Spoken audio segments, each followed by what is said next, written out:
Though Australia was not her home country, she had no plans to leave.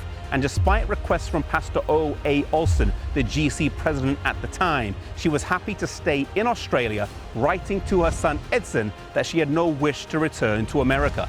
She enjoyed living in Sunnyside near Avondale and thought that this would be her last home. However, in March of 1900, she was overwhelmed by the conviction that she was needed back in America, and plans were made to set sail in August of that year.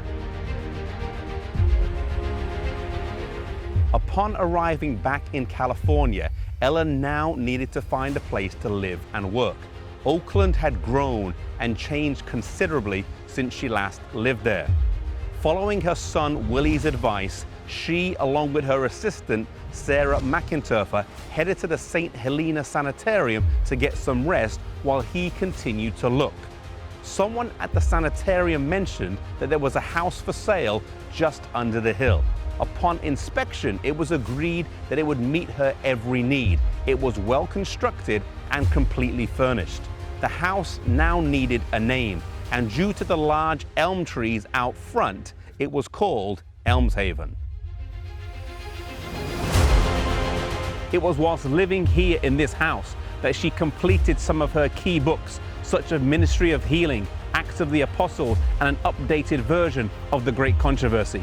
As the years passed on, she traveled less and less, and the 1909 GC session in Washington, D.C. would be her last major trip.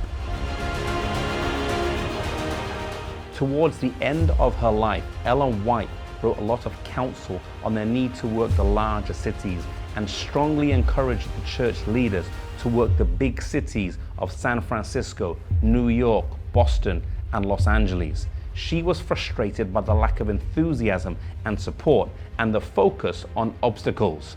After some modest plans were laid, A.G. Daniels, the General Conference president at the time, was in California and wanted to visit with Ellen White.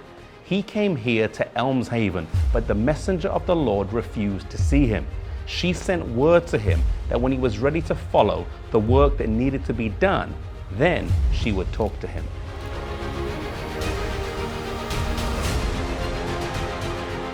He then wrote a humble and contrite letter to Ellen White. He then received a message in response that said, when the president of the General Conference is converted, he will know what to do with the messages that God has sent him. Soon afterwards, they released Elder Daniels for 1 year from his normal duties as General Conference president so he could pursue leadership in city evangelism.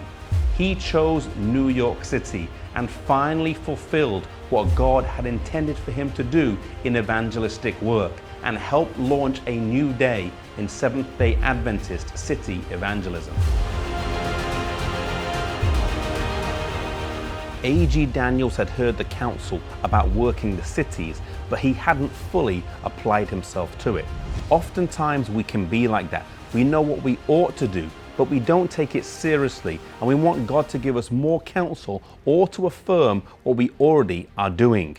God needs people who will follow the light that He gives, and then as they follow that, He will give them more light as He guides them along the pathway of life. Let us be faithful to God in all areas of our lives.